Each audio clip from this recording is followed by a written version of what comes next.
홍하 핵심만 꼭꼭 집어 설명하는 그레이트홍의 생명과학 1 디딤 강의 영상입니다.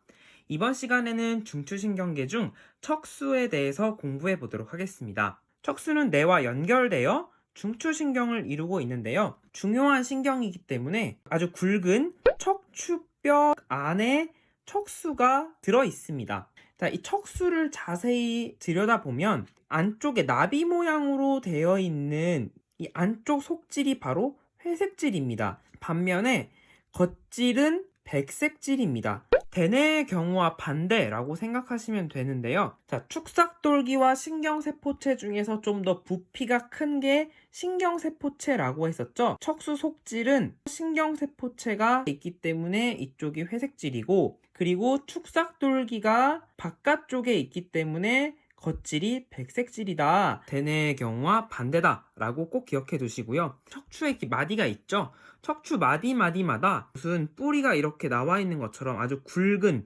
신경 섬유들이 연결되어 있어요.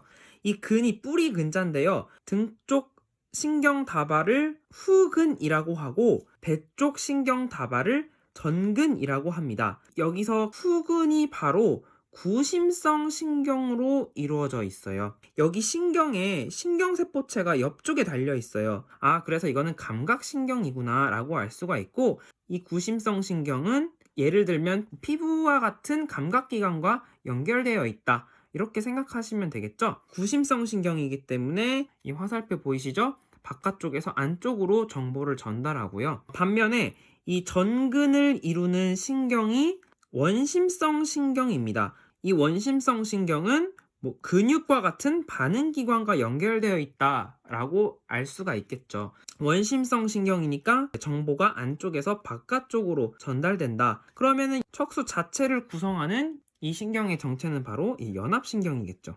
이 척수의 구조를 외우는데 꿀팁을 주자면 운전, 후딱감, 운전하면 후딱 빨리 갈 수가 있죠. 운동신경으로 구성되어 있는 게 전근이고, 그리고 후근은 감각신경으로 구성되어 있구나. 그래서 운전, 후딱감 참고하시면 되겠습니다. 지금까지 척수의 구조에 대해서 배웠는데, 자, 그럼 이 척수가 어떤 기능을 갖고 있느냐? 뇌와 척수신경 사이에 정보를 전달하는 역할을 하고, 회피 반사, 무릎 반사, 배변, 응가하는 거, 배뇨, 쉬하는 거, 이런 반사의 중추이다. 회피 반사는 우리가 예를 들어 날카로운 물체 손을 베거나 발이 앞정에 찔리거나 할 때 나도 모르게 재빨리 피하는 그런 반응을 회피 반사라고 하고요.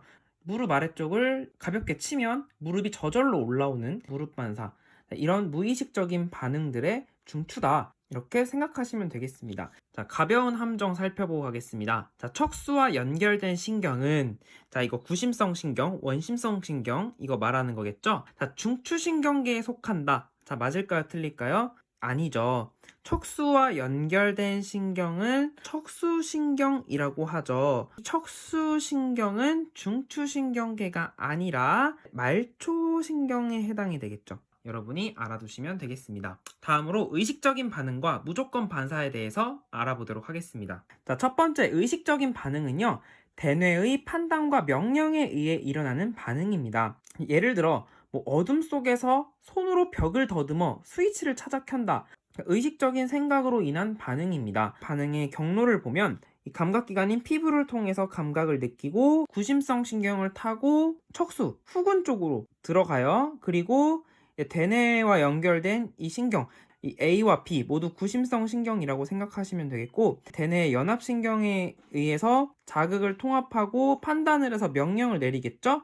자, 그러면은 원심성 신경인 D와 전근을 통해서 나와서 이 원심성 신경 이어지게 되고요. 운동기관, 손의 근육에 도착해서 이제 반응을 하게 되겠죠. 자극에 대한 반응 경로가 이와 같다는 것을 알 수가 있습니다. 자, 그런데 우리의 생존을 위해서는 대뇌가 아니라 척수, 연수, 중간뇌 등에 의해서 자극에 대해 순간적이고 빠른 반응이 필요할 때가 있습니다. 자, 척수 반사는 이전에 말했던 무릎 반사, 회피 반사, 배변, 배뇨 반사 등이 여기에 해당되고요. 그리고 연수도 재채기, 하품, 침분비, 입과 관련된 반사가 여기에 해당된다고 했었어요. 그리고 중간뇌 반사, 동공 반사, 안구 운동 등의 반응이 바로 이런 반사에 해당이 됩니다. 예를 들어 고무 망치로 무릎 아래쪽을 치면 무릎이 저절로 올라오는 이런 무릎 반사의 경우에 자극에 대한 반응 경로가 무릎 피부가 자극을 받아들이면 구심성 신경을 통해서 이 후근을 통해서 척수로 이동하게 되겠죠. 그리고 나서 대뇌까지 이렇게 이동하는 것이 아니라 이 F, 즉 척수의 연합신경에서 판단하고 명령을 바로 내립니다. 그러면은 바로 이 전근으로 나오는 원심성 신경을 통해서 다리 근육을 움직이게 되는 거예요. 그래서 무조건 반사의 반응 경로는 의식적인 반응보다는 반응 경로가 짧은 특징을 가지고 있습니다. 자, 탐구 자료를 통해 더 자세히 알아보도록 하겠습니다. 자, 그림은 감각기관에서 수용된 자극이 중추신경계를 거쳐 반응기관으로 전달되는 경로를 나타낸 것이다 라고 하면서 그림이 나와 있어요. A와 B는 감각기를 나타낸 것인데 이 구심성 신경은 바로 이제 뇌신경에 해당이 되겠죠. 감각기 B는 척수와 연결되어 있는 구심성 신경입니다. 그리고 뇌와 척수를 연결하는 신경의 흥분 이동 방향이 이렇게 화살표로 그려져 있고요. 뇌와 연결된 이 뇌신경, 그리고 척수신경이라고 할 수 있고 이것도 마찬가지로 원심성 신경이겠죠. 자, 여기 이 그림에서 알아둬야 될 게 뇌와 직접 뇌신경으로 연결되어 있는 감각기관은 척수를 거치지 않는다. 그리고 마찬가지로 반응을 일으킬 때도 척수를 거치지 않고 바로 뇌신경을 통해서 반응을 하는 기관도 있다. 자, 이렇게 구분하시면 좋겠어요. 자, 이거는 이제 얼굴, 머리 쪽과 관련돼 있다. 이 아래는 이제 몸통 쪽과 관련돼 있다. 이렇게 생각하시면 되겠습니다. 자, 그러면은 자극에 대한 반응 경로를 한번 기호로 표시해 보겠습니다. 자, 뜨거운 것을 만졌을 때 나도 모르게 손을 뗐다. 이것은 무조건 반사 중에 회피 반사에 해당되겠죠. 뜨거운 것을 손으로 만졌겠죠.